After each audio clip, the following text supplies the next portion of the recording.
Back. Cool.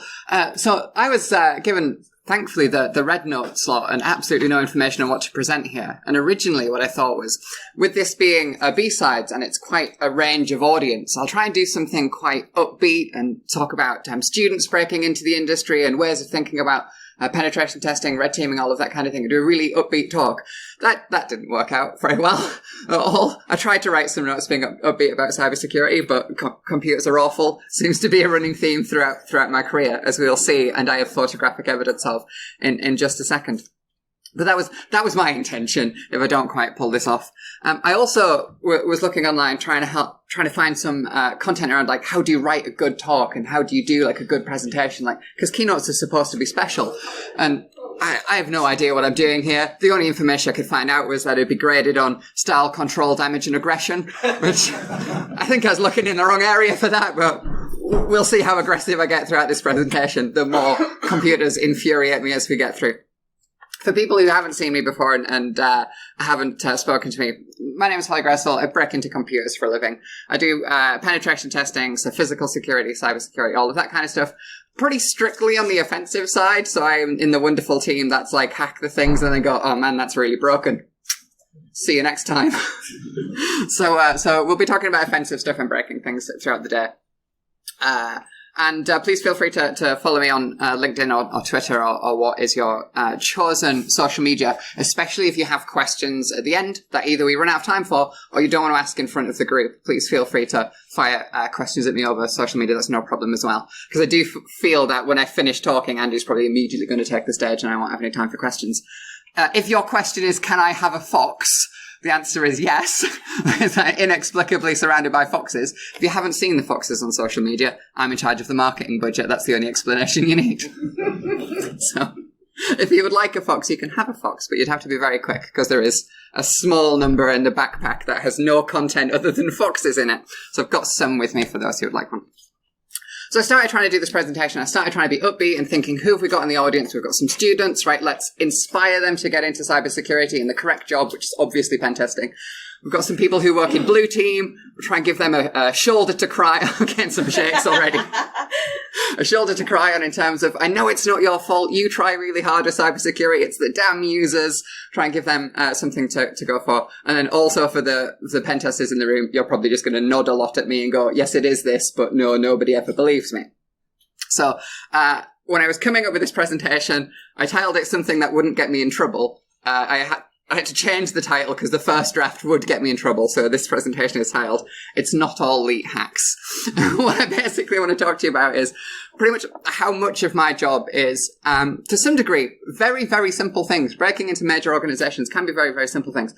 And something that I don't think we talk enough about as pen testers and maybe even blue teamers is actually how much of compromising organizations is just good luck. I see this the most when it comes to things like physical access testing, where I could imagine that if I tried to break into the same organization, physically gain access to their office space, on different days, I would have different degrees of success. And there's only so much as an attacker I can control that. And sometimes with penetration testing, with this idea of putting time aside to do a security assessment, it just depends on the current threat landscape because things change. If a new remote code execution vulnerability comes out for Windows systems tomorrow, I'm going to have a really easy week at work, aren't I? But if one hasn't come out for a little while, it's going to be harder, that kind of thing. So this is something that I think maybe doesn't get enough attention to it, is the fact that if you have a pen test and it goes through and there's very little picked up, that doesn't mean there's very little there. You should take a look at how was the test put together, and is there any just aspect where the tester was unlucky for some reason, or vice versa. If I compromise you on the first 15 minutes, how likely is that that could be done on demand by an attacker?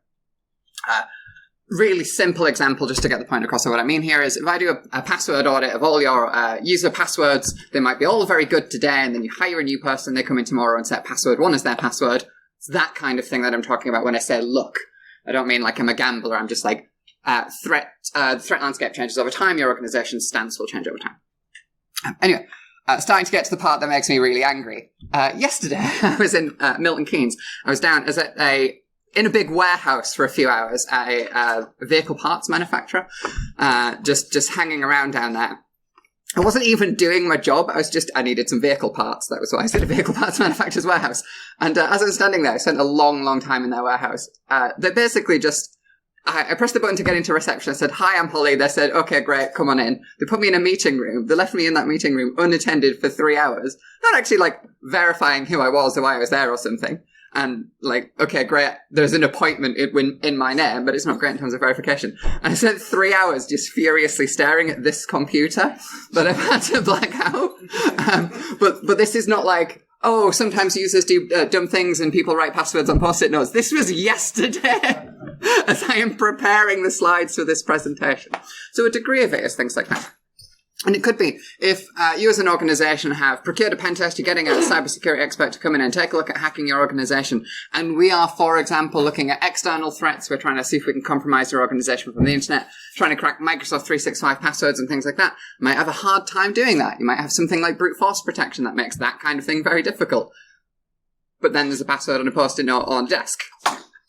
So there is, to some degree, that. And also, I think I originally titled this slide something along the lines of are we getting better as an industry? But that title definitely made me angry. So there is a degree of that as well, where it's maybe not, you're not going to fix the industry as a single person, but maybe as an organization, how do you grade that your organization is getting better? And if you're only doing something like pen testing, a lot of organizations just do pen testing and they just do it annually. How do you know, is that giving you enough data to determine metrics to say, are you actually improving? So that's the first thing in cybersecurity that made me angry. I'm trying to put slides together and I'm okay. Another consideration as well. So before I get into talking about pen testing and all the dumb stuff I've got away with this year in the name of work, another consideration is how is your organization grading their security? So if you don't have some inherent way of knowing how you are performing right now, if you're not doing something like a cybersecurity maturity assessment or something like that, be that internally or grading yourself or getting an external party to come in, how do you know in 12 months' time, have you improved? I see a lot of organizations taking quite a basic approach here. So one of the things could simply be something like, we run vulnerability assessments. So we have a vulnerability scanner, something like Nessus or Qualys or something like that. We run vulnerability scans and then we fix the findings. And that's fine, but that's kind of assuming that vulnerability scanners are perfect solutions. And I'm not going to go in just yet into the whole, pen testers are better than vulnerability scanners, because pen tester telling you pen testers are better than something is a bit of a bias. But one of the things that I do want to point out is something I think is, again, underappreciated with vulnerability scanners is how they grade vulnerabilities. Now, it's my experience, and it might be a little bit of a negative view, but it's my experience with a lot of organizations. When they run things like vulnerability scanners, they start at the criticals and they work their way down the list until they run out of time, which very often is somewhere around the bottom of the highs. So, of course, as a penetration tester, and I'll talk about this more in a second, I'm going to start thinking about things like, can I chain medium risks together and that kind of thing? And can I take 3 mediums and make a high out of it, that kind of thing. Talk about that in a second. But another consideration is just, are the results that you're getting from that vulnerability scanner accurate to your organization?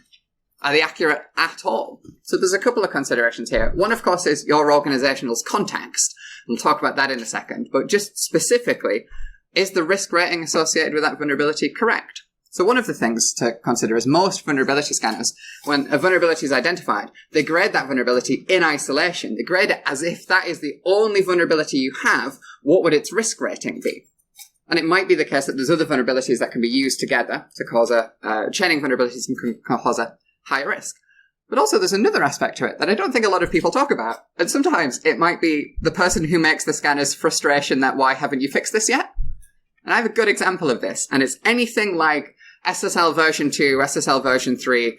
This particular one is 3 days being enabled on a machine, those kinds of things. So, for those who don't spend huge amounts of time looking at vulnerability scanner outputs, well done you, you've got a better job than some of us. Sometimes the risk rating, in my opinion, are artificially inflated because please just fix this already. So, for example, SSL version 3, we'll take that as an example.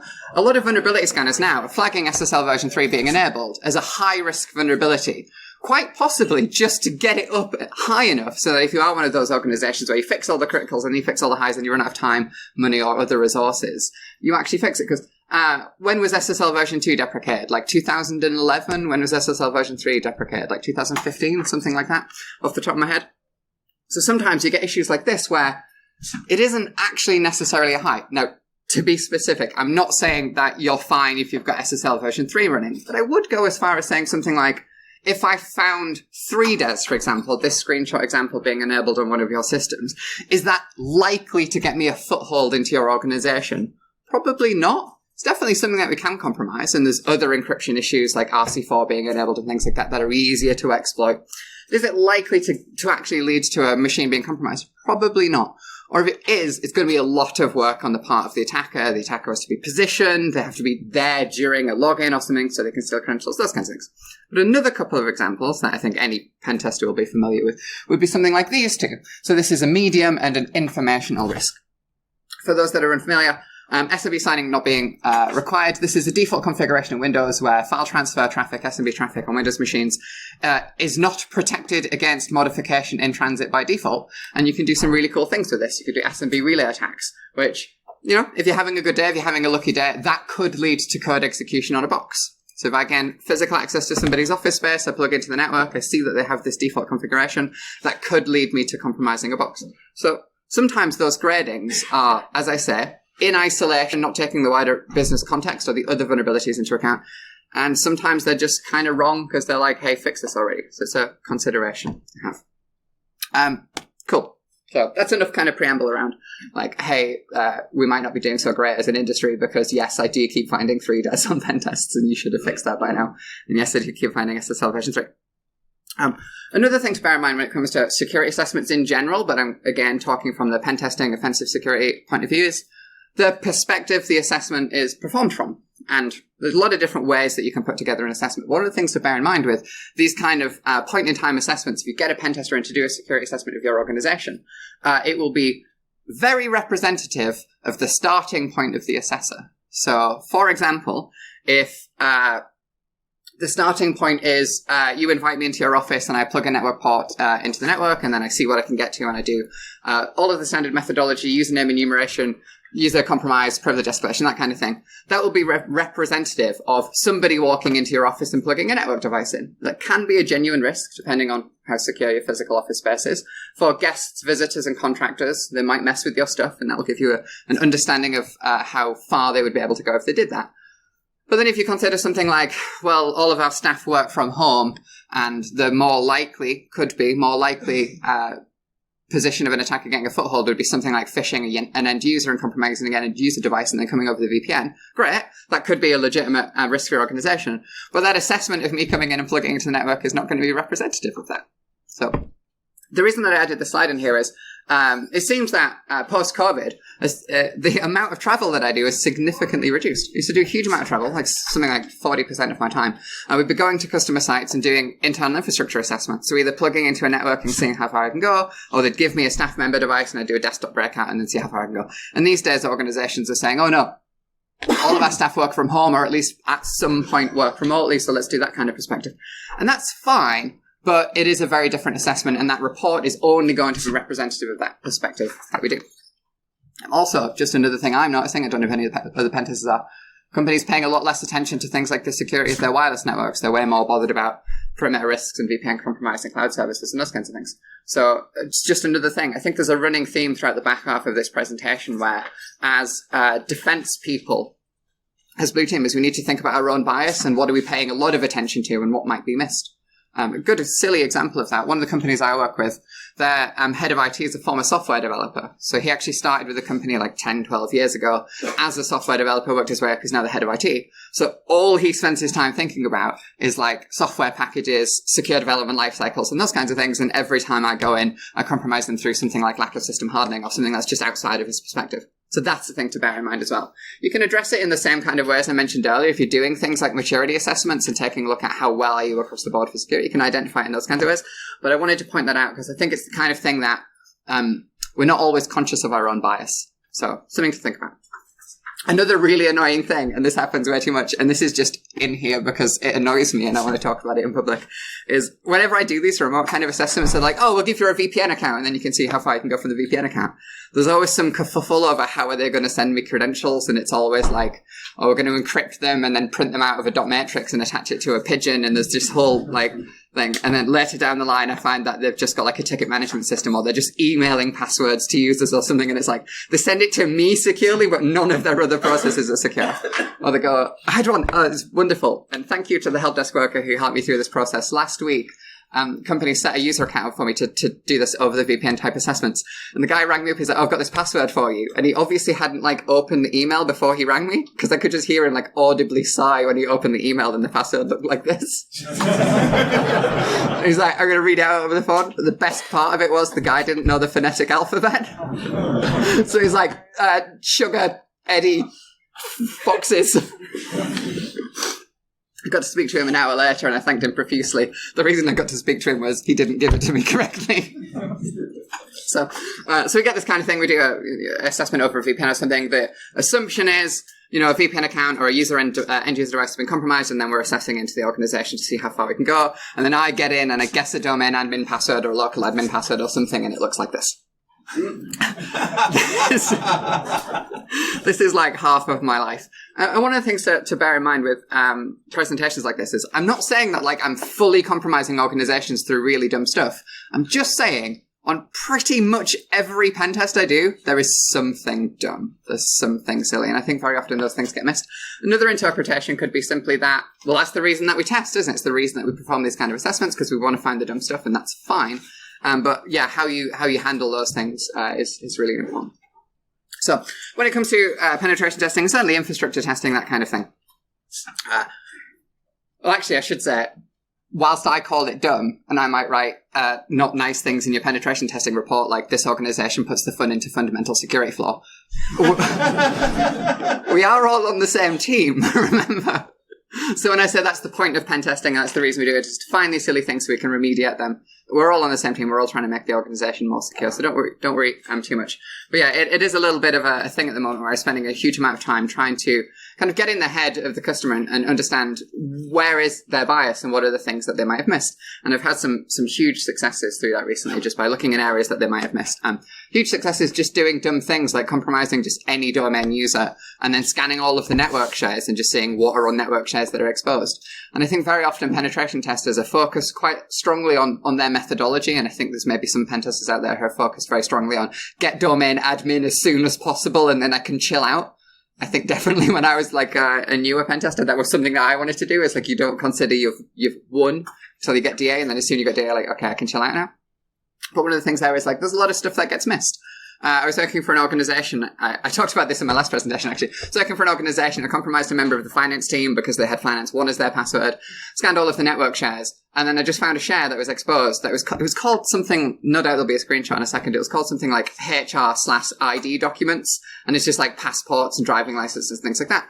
Because you might not know this if you've never been an employer, but organizations have to hold documents like that on you for the right to work in the UK type things. So even if you don't have many customers, if you have employees, you'll have that kind of data.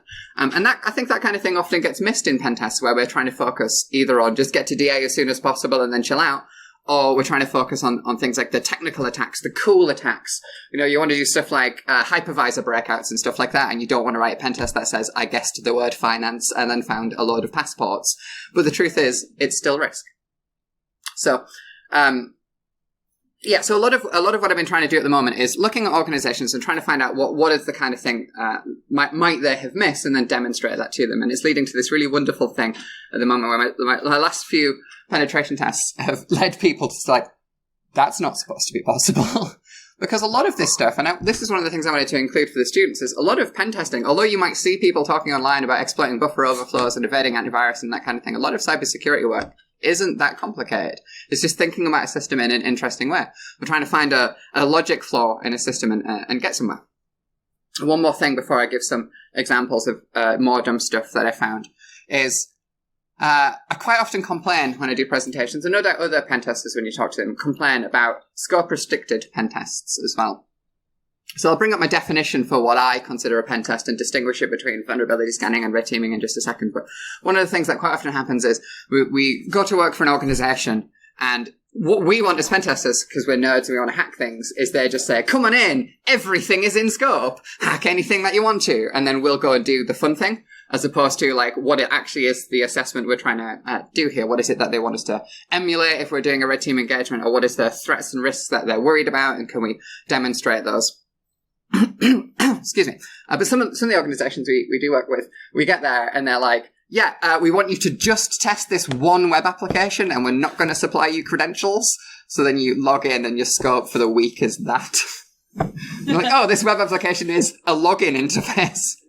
And just wanted to point out, in part for the defenders to say that like sometimes I understand this, and also in part for the pen testers, sometimes there is good reasons for this. So as to not give you an excuse to do this and suddenly scope restrict all of your pen testers, be like, no, Holly said it was fine.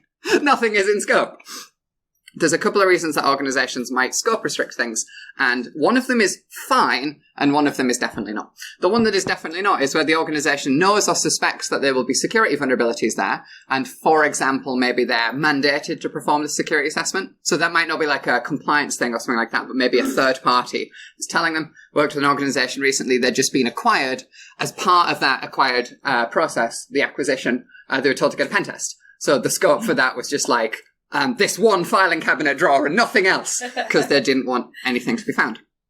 And that's bad, of course, because that's hiding risk and that's not appropriate. But there is a time where scope restriction might be okay, and before I bully all of these companies for doing scope restricted pen tests, and that might be where you know there are bad things and you're trying to manage that fact.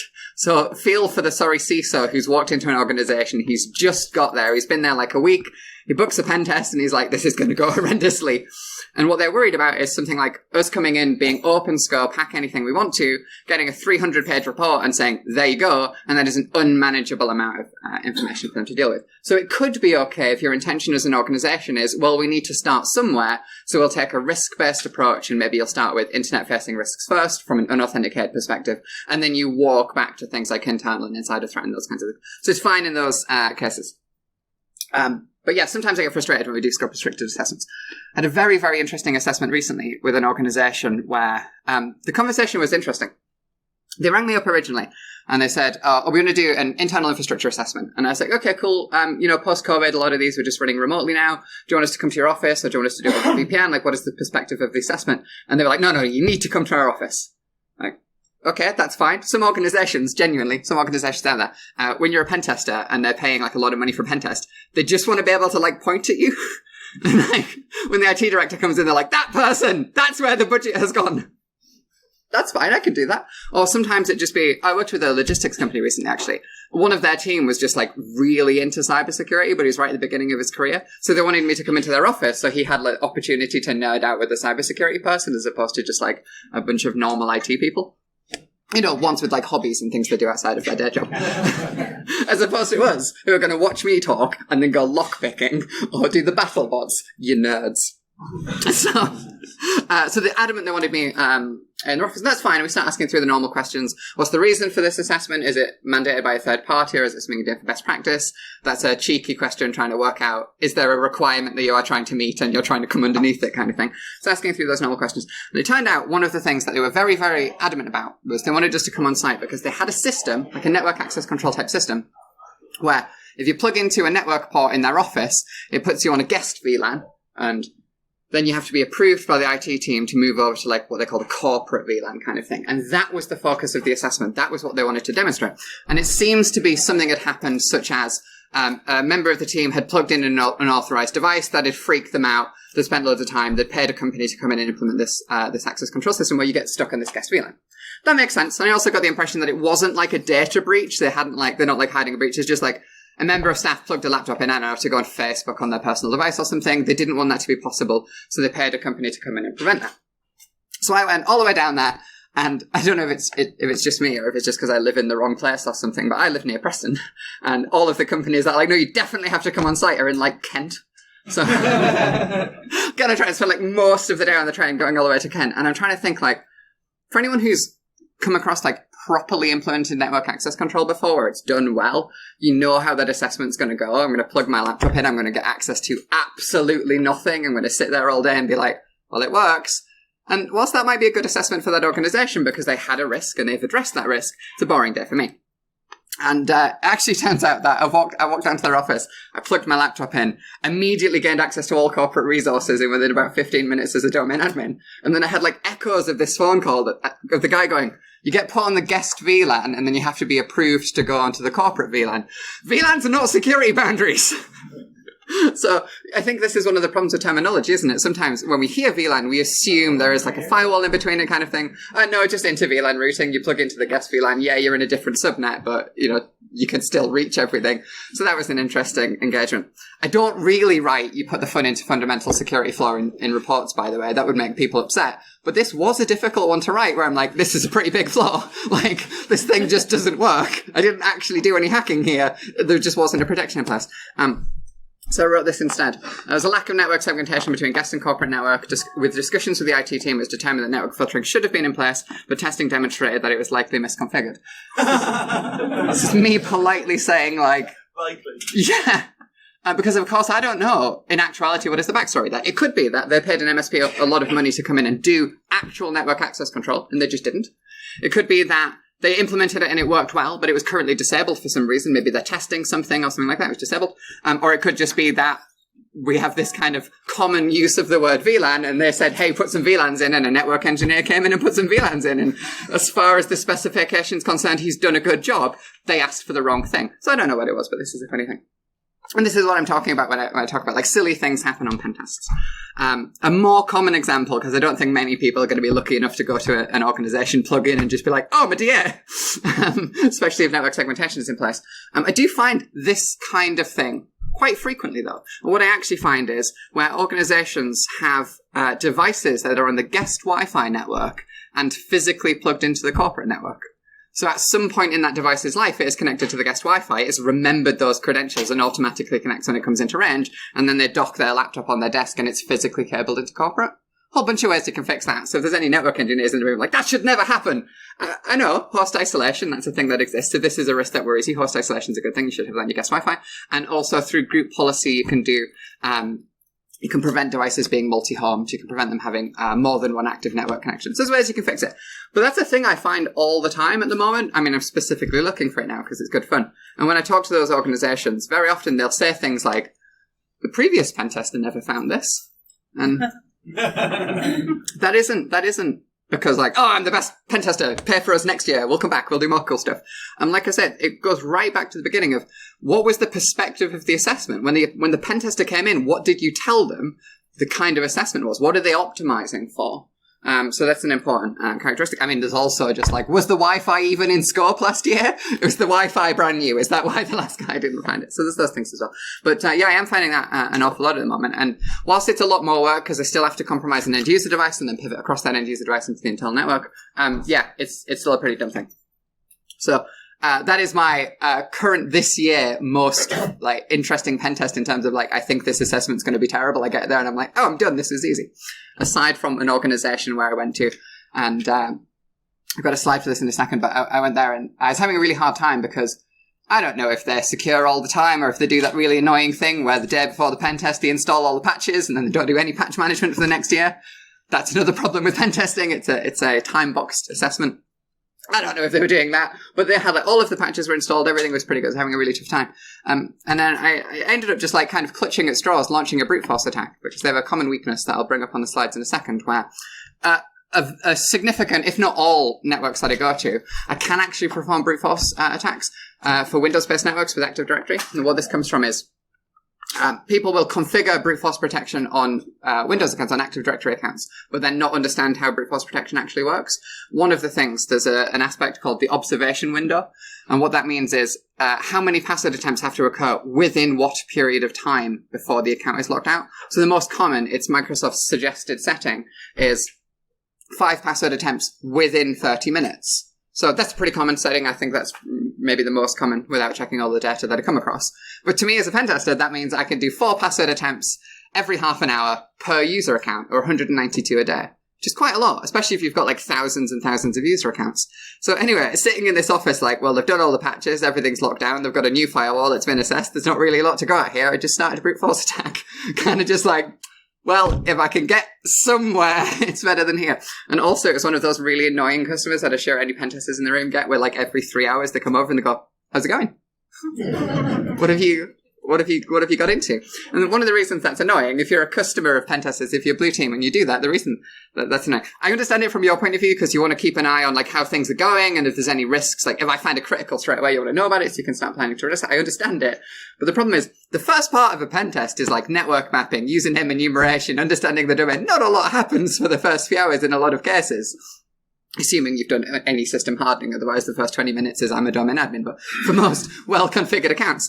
And not a lot happens because I'm enumerating, I'm understanding, and those kinds of things. So it's quite frustrating where it's like, I've been here 3 hours, I've done nothing, why do you keep asking me? Anyway, so this guy keeps coming over and he keeps asking, like, how's it going? And I'm like, clutching at straws, I'm checking network shares, I'm just looking for anything to get into. And then just suddenly, like that, pop, domain admin account. And the domain admin account's password was something along the lines of company name _email.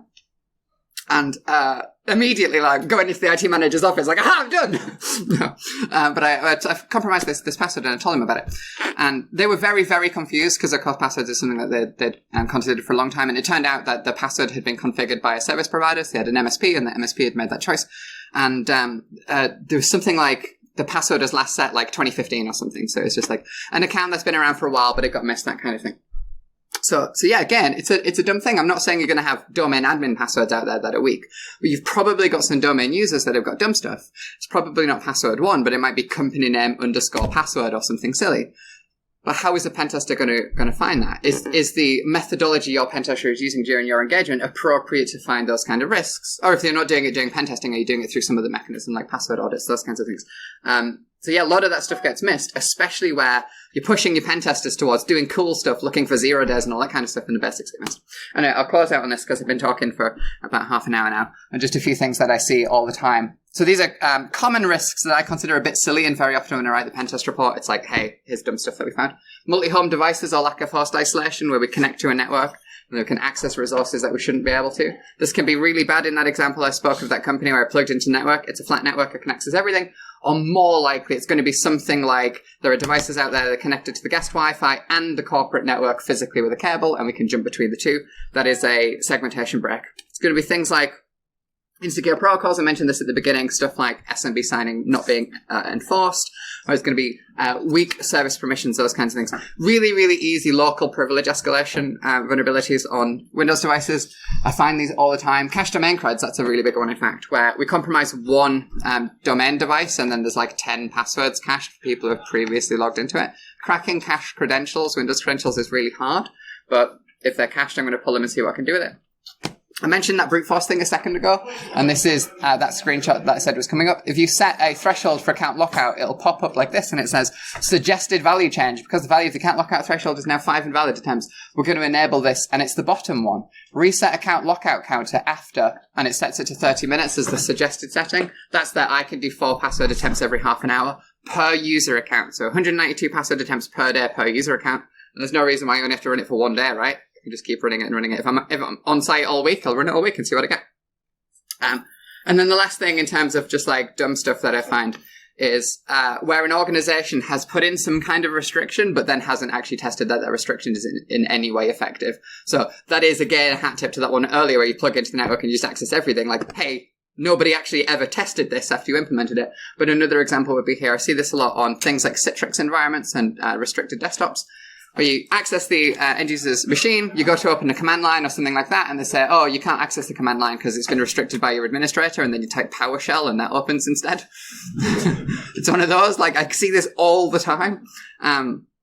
So yeah, you can access PowerShell, you can access FTP. The FTP client on Windows can run local commands, or one, been working with the company for a little while now doing repeat assessments with them, effectively playing with their SOC.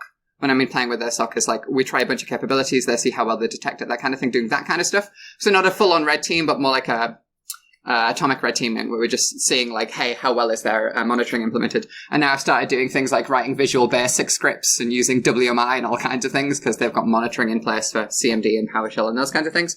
So this organization will detect if I run PowerShell and it'll pull out of the logs the exact command that I run. But if I run everything over Windows management instrumentation, they don't see any of it, which is amazing. In fact, when we had the call with the SOC, they're like, what is Windows management instrumentation? If you haven't come across WMI, don't worry. Nobody uses it other than pen testers as far as I can tell.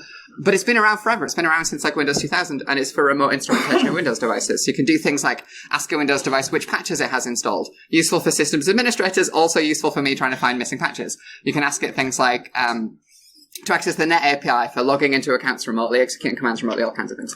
And then the final one I mentioned was finding network shares that are exposed and have dumb things in. So here is HR employee records, which is just an open network share with like driving license, passport, all that kind of thing, a whole bunch of stuff. Salary information, utility bills, all kinds of things. So in this particular case, the reason this was interesting to the organization was I didn't have to like get DA and get really high priv and then steal data. It was just like, hey, anyone in the domain can access this. So that share is as secure as your weakest password on the network.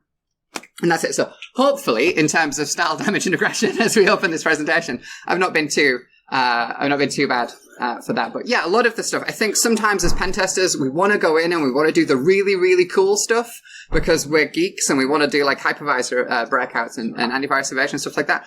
But spend some time talking to the customer and looking for the simple stuff. And as a blue teamer, I mean, hopefully none of this stuff's going to be in there, but think about your own internal bias. What is the stuff that you're really interested in and then maybe hyper-focusing on? And then what are the other areas of your network security that maybe you're not paying enough attention to? Or if you struggle to kind of assess your own bias, just start talking to other people or do like a maturity assessment or something like that and try and look at like, hey, what areas of the organization have you missed? And if you're a student and you're looking at getting into cybersecurity and you're trying to pick between like, should I be a SOC worker? No. Or should I be a pen tester?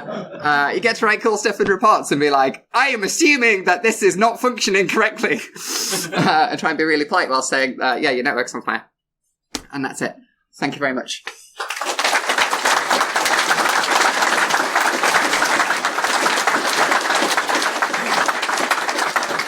I have 4 minutes, and if it's okay, I won't take questions because some of you are desperately going to want to run to other talks, so I'll stop here. If you have questions, I'm here all day. Please do come up and talk to me. If you would like a fox, there are only about 10.